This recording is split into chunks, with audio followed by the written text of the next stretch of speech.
ઉદાહરણ નંબર 3.6 હાલ એની અંદર દરેક 1 ઓહમના એવા 12 અવરોધોથી સમઘન નેટવર્કના વિકર્ણોના સામસામે આવેલા શિરોબિંદુઓ વચ્ચે અવગણી શકાય તેવો આંતરિક અવરોધ ધરાવતી 10 વોલ્ટની બેટરી જોડેલ છે. એટલે એક સમઘનને 12 બાજુ હોય તો 1 ઓહમના એવા 12 અવરોધથી એક સમઘન બનાવ્યો. જો આકૃતિ તમને આપી છે.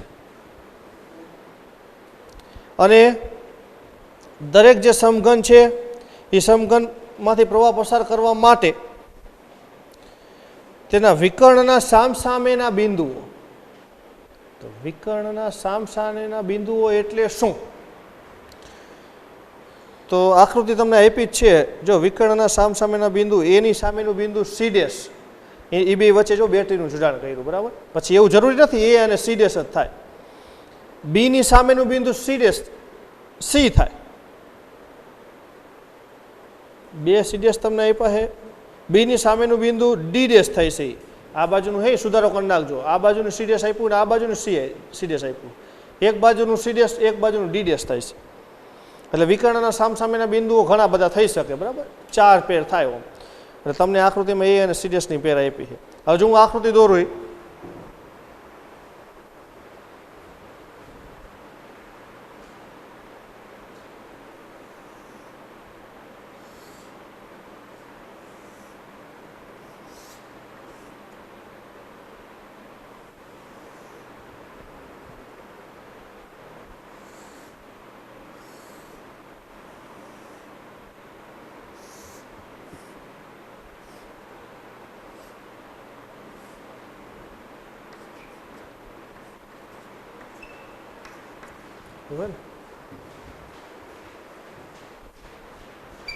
એ dash, B dash, C dash અને આ ડી ડેશ. આ જગ્યાએ તમને સી ડેશ કીધું હોય, સુધારો કરજો. આ આવશે ડી ડેશ. હવે આમાં તમને જગ્યાએ અવરોધ તમને દર્શાવ્યા. હું અવરોધ દર્શાવી દઉં.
તમને આ રીતે દર્શાવ્યું છે.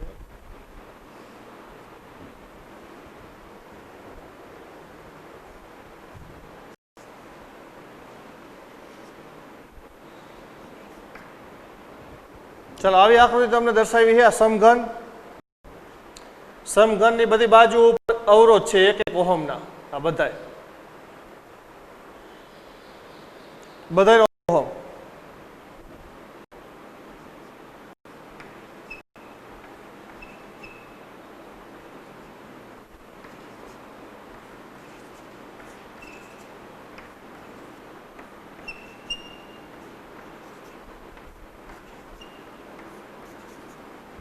એના વિકર્ણના સામસામેના બિંદુઓ, જેના વિડીયો બંધ છે એ ચાલુ કરી નાખજો મિત્રો.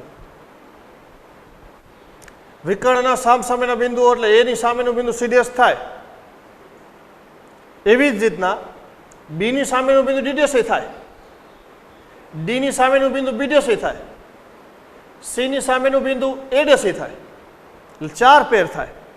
તમને આકૃતિમાં કહી દીધું કે હાલો એ અને સી ડેશ, હાલો સામસામેના બિંદુ.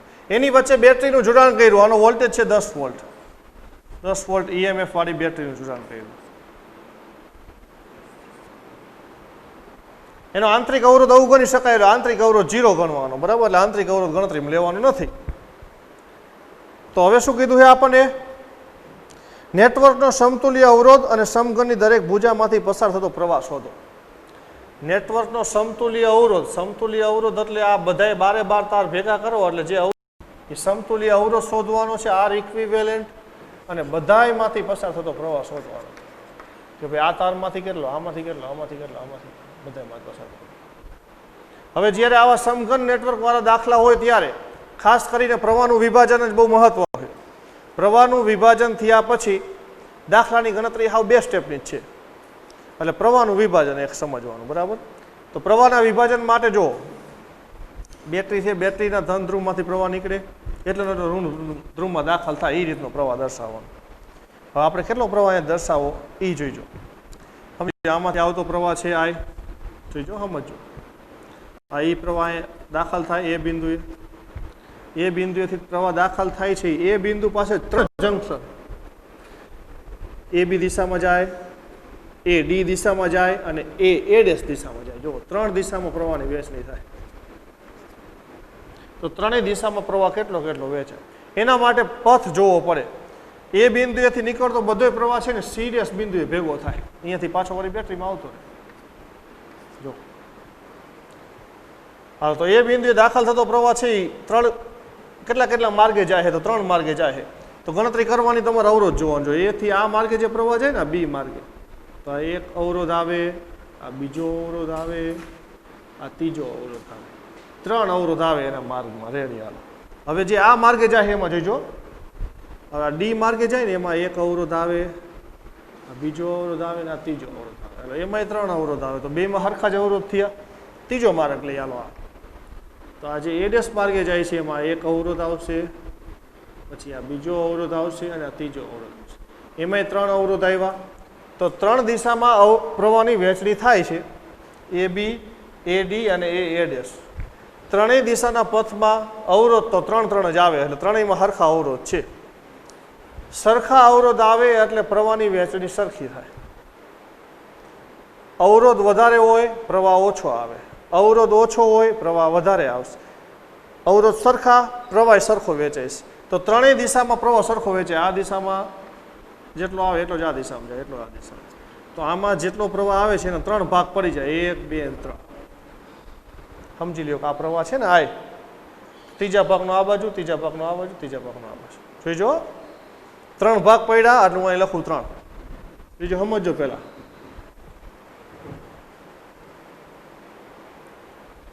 હવે આગળ હાલો. આ પ્રવાહ ત્રીજા ભાગનો છે.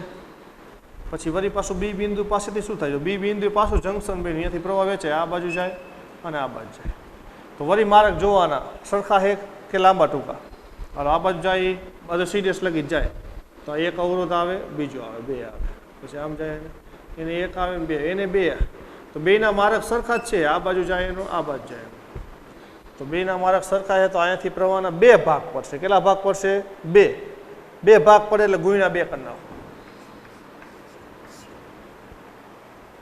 હાલો અહીંયાથી હવે પ્રવાહ છે 2 ભાગ પડી ગયા, અહીંયાથી 2 ભાગ પડે. હવે અહીંયાથી પ્રવાહ ભેગો થવા મળશે.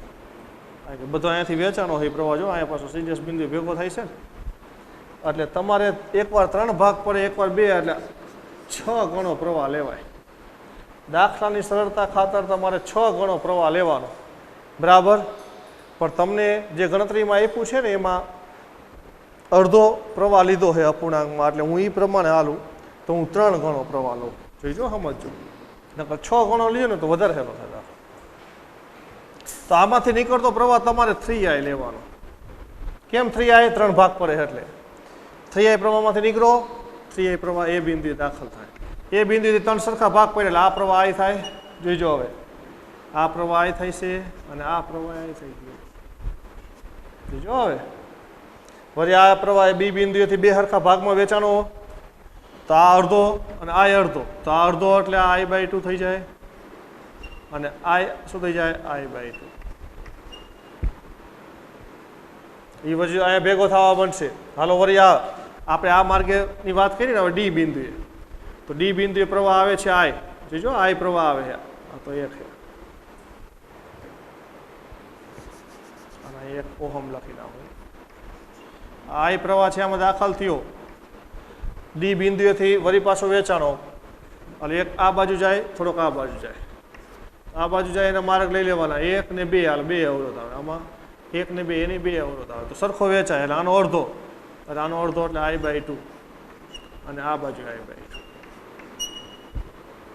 વળી આ માર્ગે હાલો હવે આ A' માર્ગે I પ્રવાહ આવે છે એ આ બિંદુએ વળી A' આગળથી વેચાઈ જાય. જો આમ આવે થોડોક આમ થાય તો અહીંયાથી વળી માર્ગ જોવાના, અહીંયાથી 1 ને 2, અહીંયાથી 1 ને 2 સરખો વેચાય છે એટલે અડધો કરી નાખો તો I/2 અને I શું થઈ જશે I/2. હવે જો બધો પ્રવાહ જ ભેગો થવા મળશે કારણ કે વેચાણો એ ભેગો તો થવાનો જ છે. જો બી બિંદુથી આ I/2 પ્રવાહ આવે છે, આ I/2 પ્રવાહ આમ આવે છે, અહીં B' બિંદુ ભેગો થાય એટલે આ પ્રવાહ પાછો થઈ જાય I. વળી જો આ C બિંદુ એવું થાય છે, આ I/2 પ્રવાહ નીચેથી આવે, આ I/2 પ્રવાહ આમ આવે ભેગો થઈને વળી પાછો થઈ જાય આ I પ્રવાહ જાય, આ I પ્રવાહ. વળી આ બિંદુ એવું થાય D' બિંદુ. જો I/2 પ્રવાહ નીચેથી આવે છે, I/2 પ્રવાહ આમથી આવે એટલે આ પ્રવાહ પાછો થઈ જાય એટલે I પ્રવાહ વળી I પ્રવાહ અને I પ્રવાહ એટલે પાછો થઈ ગયો 3I.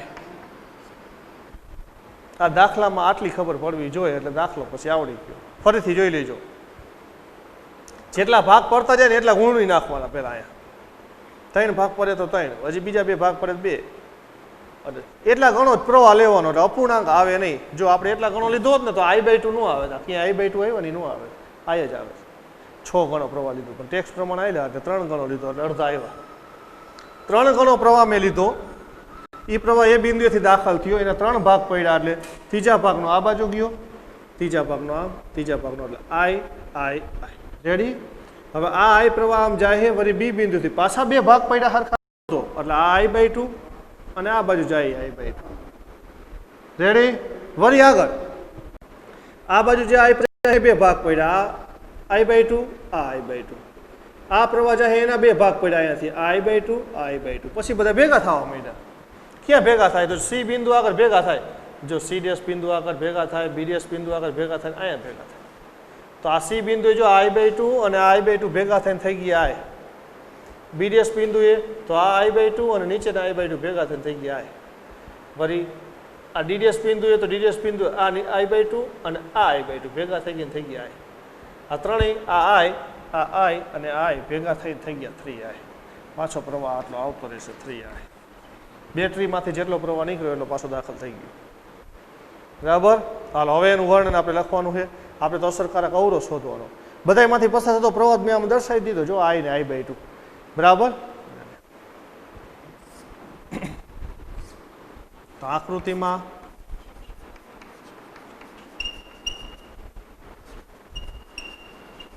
સમઘન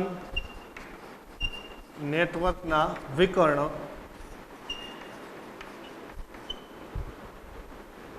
વિકર્ણના સામસામેના બિંદુઓ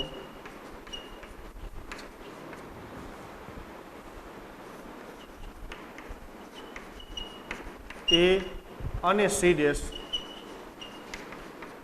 વચ્ચે E બરાબર 10 વોલ્ટ EMF વાળી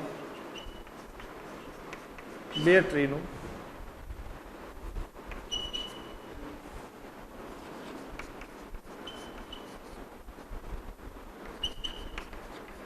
જોડાણ કરેલ છે.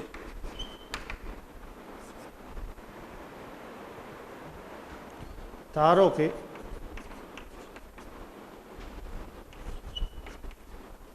બેટરીમાંથી બહાર આવતો પ્રવાહ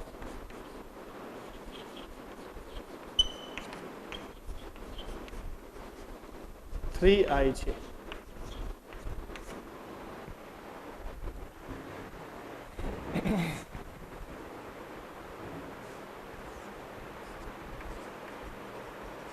સમઘનની દરેક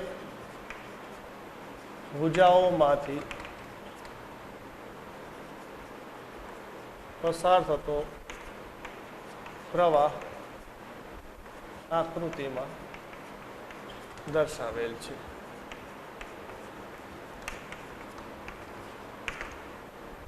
હાલો એ પ્રવાહ છે. હવે I શોધી નાખો એટલે બધો પ્રવાહ આવી જ ગયો કહેવાય.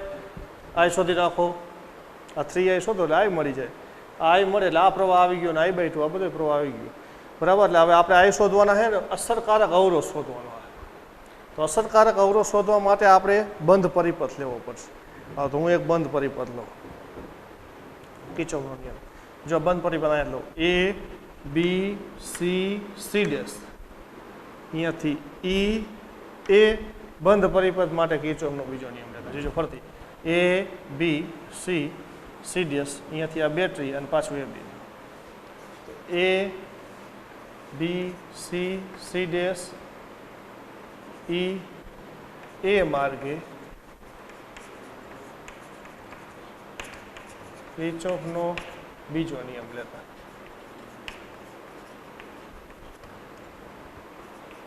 હવે લગભગ દાખલામાં આ બીજો નિયમ આવશે જ, એના ઉપરથી જ ગણતરી થાય. ક્યાંથી શરૂઆત કરી? એ બિંદુએ વોલ્ટેજ VA, પ્રવાહ અવરોધ આવે ને ત્યાં વધઘટ આવશે. બરાબર. વોલ્ટેજ વધે કાં ઘટે. એટલે એથી બી આગળ જઈ આ અવરોધ આવ્યો જો 1 ઓહમનો, એમાંથી કેટલો પ્રવાહ પસાર થાય? I. પ્રવાહની દિશામાં જાય એટલે ઘટાડો એટલે માઇનસ. પ્રવાહ ગુણ્યા અવરોધ જેટલો એટલે પ્રવાહ I અને અવરોધ 1. અહીંયાથી બી, હાલો બી થી સી બાજુ આવ્યા તો અહીંયા વળી અવરોધ આવ્યો, વળી પ્રવાહ ગુણ્યા અવરોધ, પ્રવાહની દિશામાં એટલે માઇનસ. પ્રવાહ છે I/2 અને અવરોધ તો 1 જ છે બધાય. હવે સીએ પહોંચ્યા સી થી સી ડેશ ઉપર, વળી પ્રવાહની દિશામાં વળી માઇનસ, વળી પ્રવાહ ગુણ્યા અવરોધ એટલે I ગુણ્યા 1. સી થી કંઈ નથી. આવો બેટરી આવી માઇનસમાંથી પ્લસમાં જાય એટલે વોલ્ટેજ વધે. કેટલો? EMF જેટલો, +10. બરાબર. એ બિંદુએ પહોંચી ગયા VA. આ VA કેન્સલ એટલે શું વધે? -I -I/2 -I +10 બરાબર 0. આ 10 ને આ બજાવો દો. -I -2i -I/2 બરાબર -10. Minus cancel. શું થઈ જશે? લસા લઈ લો. 2 દુ 4 ને 5i/2 બરાબર 10. નામ જવા દો તો I બરાબર શું થાય? 10 તો 20/5 એટલે 4 એમ્પિયર આવે. દરેક ભુજામાંથી પસાર થતો પ્રવાહ મળી ગયો. આમાંથી 4 અને આમાં અડધો 2 એમ્પિયર. એ આકૃતિમાં આપણે દર્શાવી દીધું છે. બરાબર. ચાલો હવે સમતુલ્ય અવરોધ શોધવાનો A અને C ડેશ વચ્ચેનો. તો A અને C ડેશ વચ્ચેનો સમતુલ્ય અવરોધ જેટલો હોય ને એનો સમતુલ્ય પરિપથ પહેલા દર્શાવવો પડે. હું આ આકૃતિ એક આને નામ આપી દઉં અને આનો સમતુલ્ય પરિપથ હું દર્શાવવા આ જગ્યાએ. સમજી લો કે આ A બિંદુ છે અને આ C ડેશ બિંદુ છે. આ બે વચ્ચે અવરોધ છે એક, એટલે એને હું આમ દોરી નાખું જે R ઇક્વિવેલન્ટ સમતુલ્ય છે. A અને C ડેશ વચ્ચે આપણે આ બેટરી જોઈડી તો બેટરી દોરી નાખવાનું.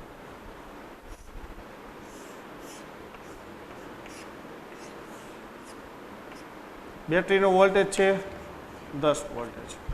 વિદ્યુતનું વહન આવું છે બેટરીમાં 3 એમ્પિયર પ્રવાહ બહાર આવે છે 3I અને પાછો ઋણ ધ્રુવમાં દાખલ થાય. જો મેં શું કર્યું? બેટરી 10 વોલ્ટની હતી તો છે જ. બેટરી ક્યાં જોઈડી? તો A અને C વચ્ચે. તો A અને C મેં દોર્યા.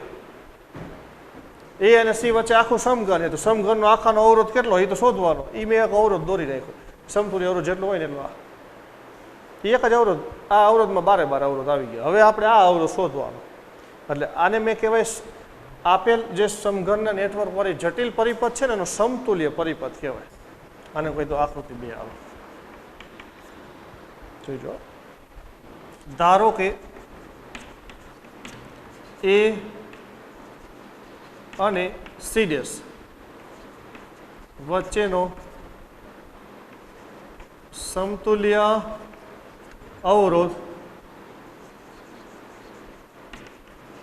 R ઇક્વિવેલન્ટ છે. આકૃતિ 2 માં આકૃતિ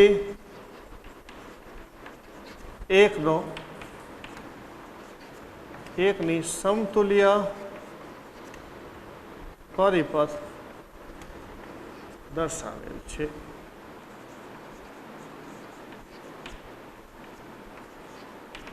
હવે સમતુલ્ય પરિપથ પરથી તો આકૃતિ 2 પરથી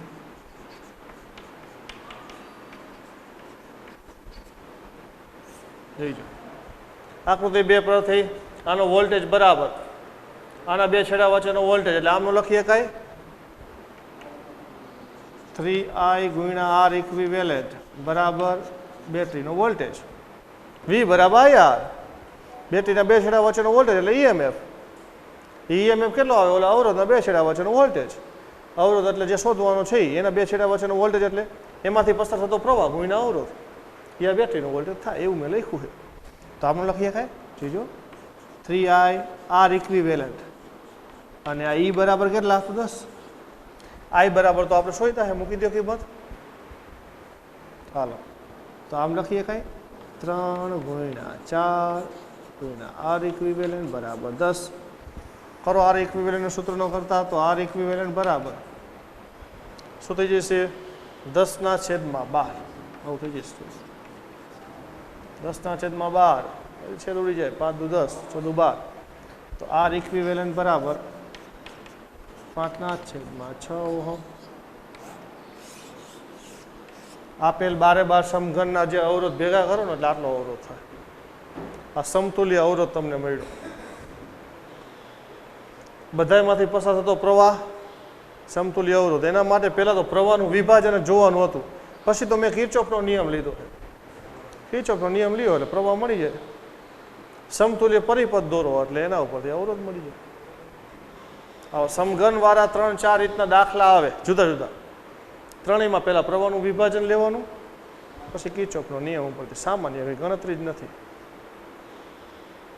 કિર્ચોફનો નિયમ ને સમતુલ્ય પરિપથ બે જ ગણતરી છે ચાલો ઉદાહરણ નંબર 7 અહીં તમને જો ઉદાહરણ નંબર 6 છે 2 માર્કની અંદર તમને પૂછાય કે 3 માર્કમાં પૂછાય બરાબર ઉદાહરણ નંબર 7 તમને 3 કે 4 માર્કમાં પૂછાય જોઈજો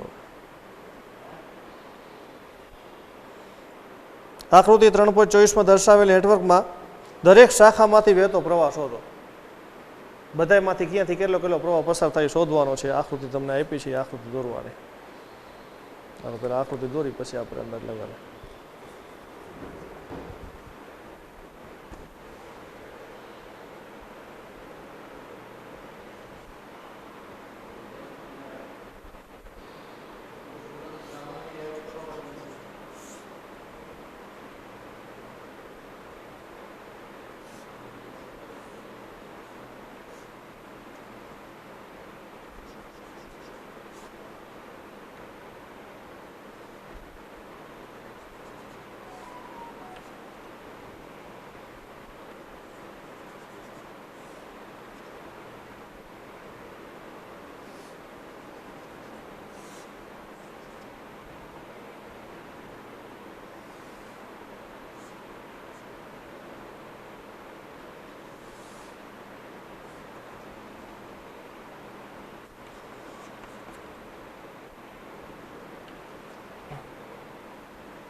ચાલો આવો પરિપથ આપ્યો છે તમને પાછળ કંઈ આપ્યું છે નહીં આ પરિપથમાં દરેક શાખામાંથી વહેતો પ્રવાહ છે તમારે શોધવાનો છે બરાબર પ્રવાહની હંમેશા શરૂઆત એટલે પ્રવાહની વહેંચણી ક્યાંથી હોય બેટરીના ધન થ્રુથી હોય આપણે દર્શાવી હતી બેટરીના ધનમાંથી એટલો પ્રવાહ નીકળે પછી ઋણમાં એટલો આવી જવો જોઈએ પાછો તો જ તમારે વિદ્યુતનું વહન સાચું નકર વહેંચણી ખોટી હાલો પરિપથની અંદર જો બે બેટરી છે 10 વોલ્ટની બેટરી અને 5 વોલ્ટની બેટરી તો બે બેટરી હોય તો બેના ધનમાંથી પ્રવાહ આવે બે જગ્યાએથી પ્રવાહનું વિભાજન દર્શાવવાનું બરાબર અને વાસ્તવમાં વધારે વોલ્ટની બેટરીની અસરકારકતા વધારે ગણાય એટલે એ પ્રમાણે વિભાજન દર્શાવે તો સમજી લો આના ધનમાંથી હું પ્રવાહ આમ દર્શાવું બહાર નીકળે આના ધનમાંથી પ્રવાહ બહાર નીકળે જો વિભાજન હવે એ બિંદુએ જંકશન, અહીંયાથી પ્રવાહ વેચાઈશ, થોડો પ્રવાહ આમ જાય, થોડો પ્રવાહ આમ જાય. હાલો આ બાજુ જતો પ્રવાહ છે ને હું I2 કહી દઉં. I1 આવે છે એમાંથી I2 પ્રવાહ આવી ગયો, તો બાકીનો પ્રવાહ આ બાજુ આવ્યો, તો આ પ્રવાહને આમ થાય ને I1 માઇનસ I2.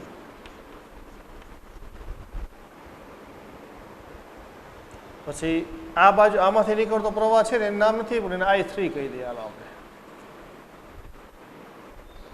આ I3 પ્રવાહ બી બિંદુ આવે છે, આ I2 પ્રવાહ આવે છે, એ બે ભેગો થઈને આમ આવશે, તો આ બિંદુએ આમ આવતો પ્રવાહ એને આપણે શું કહી દઈએ? I2 plus I3.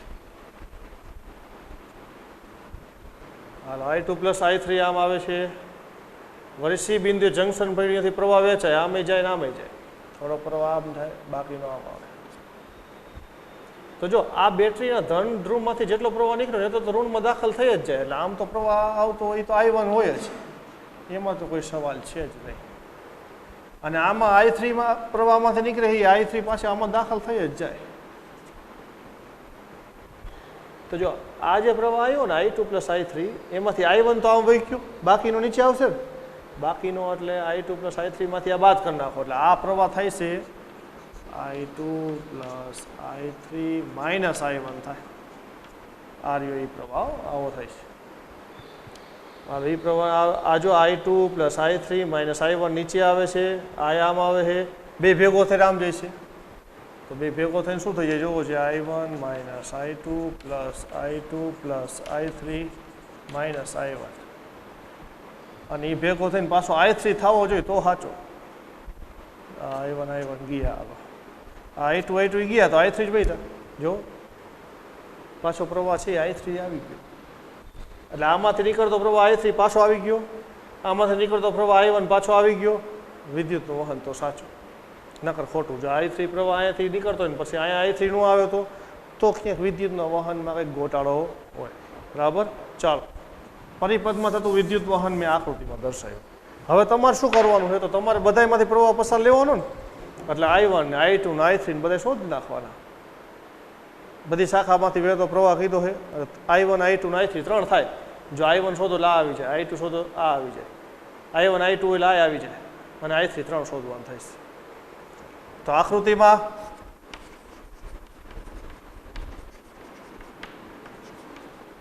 પરિપથમાં થતું વિદ્યુત પ્રવાહનું વહન દર્શાવેલ છે. ક્યાંથી કેટલો પ્રવાહ આખતે દર્શાવી દીધો. હવે બંધ પરિપથ લેતા જઈએ. હાલો પહેલા ઉપરનો બંધ પરિપથ લઈએ, ત્રિકોણ. તો A B C, A B C A, A B C A બંધ પરિપથ માટે. કિર્ચોફનો નિયમ એવું ન લખો તો હાલે, કારણ કે પછી લાંબુ બધા લખવા નહીં થાય. એ બિંદુએ વોલ્ટેજ VA, અહીંયાથી BA જવાનું, અહીંયાથી BA. અવરોધ આવ્યા, પ્રવાહ ગુણ્યા અવરોધ, પ્રવાહ ગુણ્યા અવરોધ I2 ગુણ્યા 4. પ્લસ માઇનસ પછી નક્કી કરવાનું, પ્રવાહની દિશામાં જઈએ માઇનસ. હાલો હવે B થી C એટલે આમ આવશે. ફરી પ્રવાહ ગુણ્યા અવરોધ એટલે 2 ગુણ્યા પેલા પ્રવાહ લેવાનો. પ્રવાહ કેટલો છે? I2 plus I3. હાલો I2 પ્લસ I3 ગુણ્યા અવરોધ 4. માઇનસ કે પ્લસ, તો જો આપણે આમ પ્રવાહની દિશામાં એટલે માઇનસ. હાલો B થી C તો આવી ગયા, C થી A વળી પ્રવાહની દિશામાં એટલે વળી માઇનસ. પ્રવાહ ગુણ્યા અવરોધ, પ્રવાહ છે I1, અવરોધ અહીંયા 1. હાલો બેટરીમાં માઇનસમાંથી પ્લસમાં એટલે વોલ્ટેજ વધે એટલે +10 બરાબર VA. પાછા VA બિંદુ આવી ગયું. હાલો VA કેન્સલ, તો શું આવશે? -4I2 માઇનસ ગુણાકાર 4I2 -4I3 માઇનસ I1 +10 બરાબર 0. VA cancel. હા, તો આપણે ક્રમ પ્રમાણે લખીએ તો પહેલાં I1 લખાય એટલે આમ થાય -I1, પછી I2, 4 ને 4 8, તો -8I2 -4I3 અને 10 ને આમ જાવ દે તો -10 બધાય માઇનસ છે તો માઇનસ સામાન્ય કાઢીને કેન્સલ કરી નાખી તો થાય I1 plus 8I2 plus 4I3 બરાબર 10 સમીકરણ નંબર 1 આવા 3 સમીકરણ બનાવો ને ત્યારે ઉકેલ મળે આ I1 I2 I3 નું એક સમીકરણ મળ્યું હાલો બીજો બંધ પરિપથ લ્યો એટલે બીજું સમીકરણ બીજો નીચેનો ત્રિકોણ લઈ લ્યો હાલો ADCA હાલો ADCA બંધ પરિપથ માટે હાલો એ બિંદુએ વળી પાછો વોલ્ટેજ VA અહીંયાથી D બિંદુએ જવાનું પ્રવાહની દિશામાં છે જો એટલે માઇનસ પ્રવાહ ગુણ્યા અવરોધ પ્રવાહ છે I1 માઇનસ I2 ગુણ્યા અવરોધ 4 તો I1 માઇનસ I2 ગુણ્યા 4 હાલો D થી C એટલે આમ વળી પ્રવાહની વિરુદ્ધ દિશામાં જો તો પ્લસ આવશે પ્રવાહ ગુણ્યા અવરોધ પ્રવાહ છે આટલો બધો એટલે આવશે I2 plus I3 minus I1 ગુણ્યા 2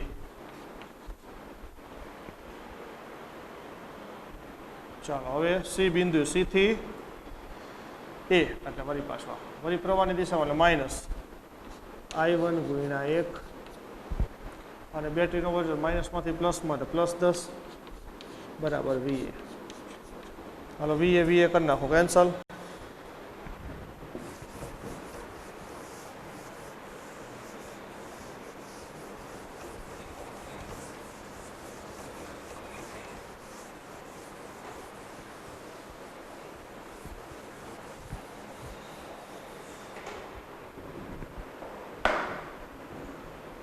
હાલો તો શું આવશે VA કેન્સલ 4 વડે ગુણી નાખો minus 4I1 minus minus plus 4I2 પછી 2 પ્લસ 2I2 પછી પ્લસ 2I3 પછી માઇનસ 2I1 પછી માઇનસ I1 અને પ્લસ 10 બરાબર 0 ચાલો I1 વાળા પહેલા ભેગા કરી નાખીએ આપણે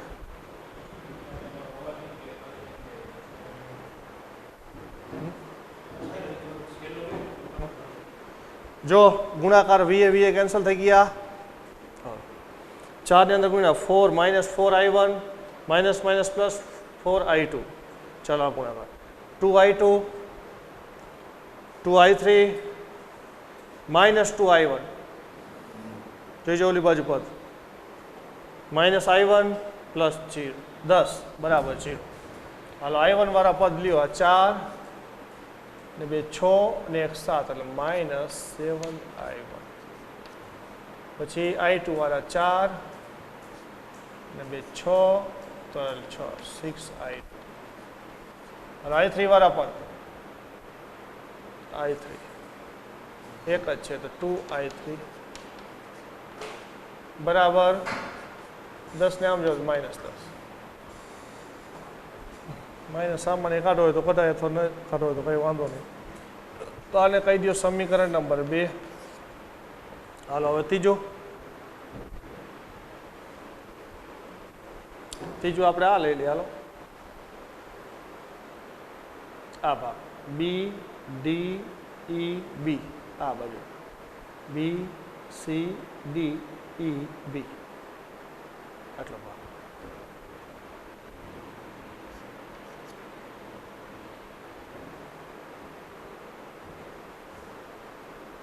આ એક ચોરસ લીધું આપણે આ એક ચોરસ લીધું આ એક લઈએ આ લઈએ કયો હજી આટલો ભાગ લઈએ ABDA આ એક ચોરસ આ ત્રિકોણ હવે આપણે આ ત્રિકોણ લઈ લઈએ હાલો અથવા આ ત્રિકોણ લઈ લઈએ તો ચાલશે ABDA આ લઈ લે આ બેટરી નથી આવી આ લઈ લેવું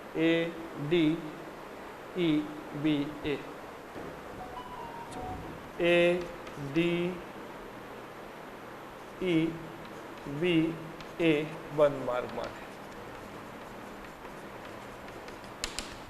ચાલો એ બિંદુ વોલ્ટેજ VA અહીંયાથી ડી બિંદુ એટલે વળી પાછું પ્રવાહની દિશામાં એટલે માઇનસ પ્રવાહ એટલે I1 માઇનસ I2 ગુણ્યા 4.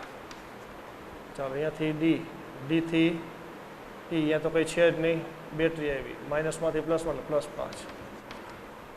અહીં કંઈ નથી, બી અહીં કંઈ નથી, બીથી એ પ્રવાહની વિરુદ્ધ દિશામાં પ્લસ પ્રવાહ ગુણ્યા આવો તો એટલે 4I2 ગુણ્યા 4 અને અહીંયાથી એ બિંદુ એટલે વીએ તો કેન્સલ થઈ ગયા. હાલો 4 અંદર ગુણ્યા -4I1 માઇનસ +4I2 +5 +4I2 બરાબર 0. હાલો I1 વાળું એક જ પદ છે એટલે -4I1 એમ I2 4 ને 4 8I2 અને આમ જાઓ દે -5. ચાલો કહી દો સમીકરણ નંબર 3. જો સમીકરણ નંબર 3 I1 અને I2 નું પદ છે. હવે I1 I2 I3 ને લોપ કરવાનો એટલે એક પહેલાં ઓછો જ કરવો પડશે. એક કામ કરી, સમીકરણ 1 અને 2 છે એમાંથી I3 નો લોપ કરો એટલે I1 I2 થઈ જાય. I3 નો લોપ કરવા માટે 2I3 આમાં 4I3. ચાલો એને આપણે ની બાદબાકી કરી નાખી. તો સમીકરણ 2 ને 2 વડે ગુણીને સમીકરણ 1 માંથી બાદ કરતા. ચાલો સમીકરણ 1 તો એમને લખી નાખવાનું છે. તો I1 plus 8I2 plus 4I3 બરાબર 10. આ સમીકરણ 1 એમને એમાંથી હવે 2 ને બાદ કરવાનું તો 2 વડે ગુણી અને 2 વડે ગુણી -14I1 6 દુને 12 I2 2 દુને 4 I3 બરાબર 2 વડે ગુણે 10 દુને 20. સમીકરણ 2 ગુણ્યા 2 બાદબાકી કરવાની છે બેની એટલે -6 પ્લસ થઈ જાય, આ +6 માઇનસ થઈ જાય, આ +6 માઇનસ થઈ જાય, પ્લસ એટલે આ 14 ને 15 I1. હાલ આ માઇનસ તો 12 માંથી 8 જાય તો -4I2 અને આ 0 બરાબર I -6 પ્લસ થઈ જશે તો 10 ને 20 30. સમીકરણ તમારું શું વધશે? 15I1 -4I2 બરાબર 30. અને કહી દો સમીકરણ નંબર 4. ચાલો 4માં અને 3 માંથી લોપ 8I2 અને 2 વડે ગુણીને બાદ કરી નાખો એટલે નીકળી જાય. ચાલો સમીકરણ 4 ને 2 વડે ગુણીને 3માં ઉમેરતા. હાલો પહેલાં તો 3 લખી નાખવાનું એમને એમ તો -4I1 પ્લસ 8I2 બરાબર -5 એમને. સમીકરણ 3 એમને.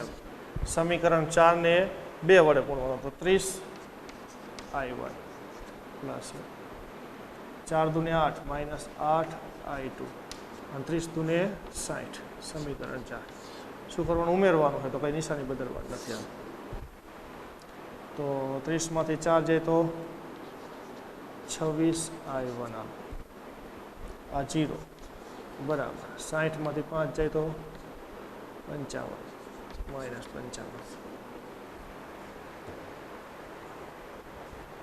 અને નિશાની એમને એમ, આની નિશાની એમને એમ અને નિશાની એમને એમ બરાબર. સમીકરણ 3 ની અંદર કોઈ ફેરફાર નથી. 4 ની અંદર 2 વડે ગુણ્યા એટલે 30 8 60.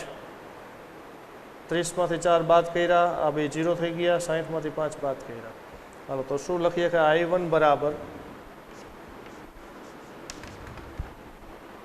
-55/26.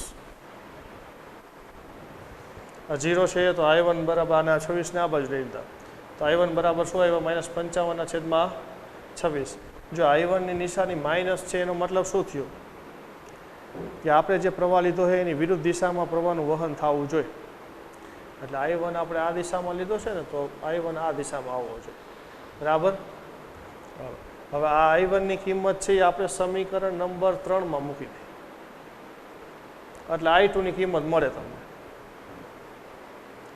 અને I1 અને I2 ની કિંમત છે એ ગમે સમીકરણમાં મૂકી દો, 2 માં મૂકી દો અથવા 1 માં મૂકી દો, એટલે I3 ની કિંમત મળે. હજી સુધી દાખલો પૂરો નથી થયો, હજી દાખલાની આટલી ને આટલી ગણતરી આવશે. એટલે હવે આ દાખલો હવે અધૂરો આપણે રાખી દઈએ, કારણ કે 6 વાગે વળી પાછો પીરિયડ છે બાયોલોજી વાળાનો. હે નીકળી ગયા છે બધા, પેલા 5 જણા છે, કારણ કે હજી એમથી આમાં 15-20 મિનિટ તો થાય છે. એટલે આપણે I1 ની કિંમત આપણને મળી, બરાબર. હવે I2 અને I3 ની કિંમતની ગણતરી છે આપણે પછી આવતા લેક્ચરની અંદર કરશું, પણ ટૂંકમાં I1 ની કિંમત આપણને કઈ રીતના મળી છે, તો આપણી પાસે 3 ચલ હતા અને 3 સમીકરણ જોઈ. 3 ચલ કયા કયા? તો I1, I2 અને I3. તો I1, I2 અને I3 ની કિંમત શોધવા માટે તમારે 3 સમીકરણ બનાવવા પડે. એના માટે 3 બંધ ગાળા લીધા. એક બંધ ગાળો લીધો આપણે ABCD, એટલે આ ABCDA એટલે આ ઉપરનો ત્રિકોણ, બીજો નીચેનો ત્રિકોણ, ત્રીજો આપણે લંબચોરસ લીધું ADEBA. એટલે 3 સમીકરણ તમને મળ્યા, એમાંથી આપણે I1 ની કિંમત મેળવી છે. હવે આવતા લેક્ચરની અંદર I2 અને I3 ની કિંમત છે આપણી ગણતરી દર્શાવશું. બરાબર.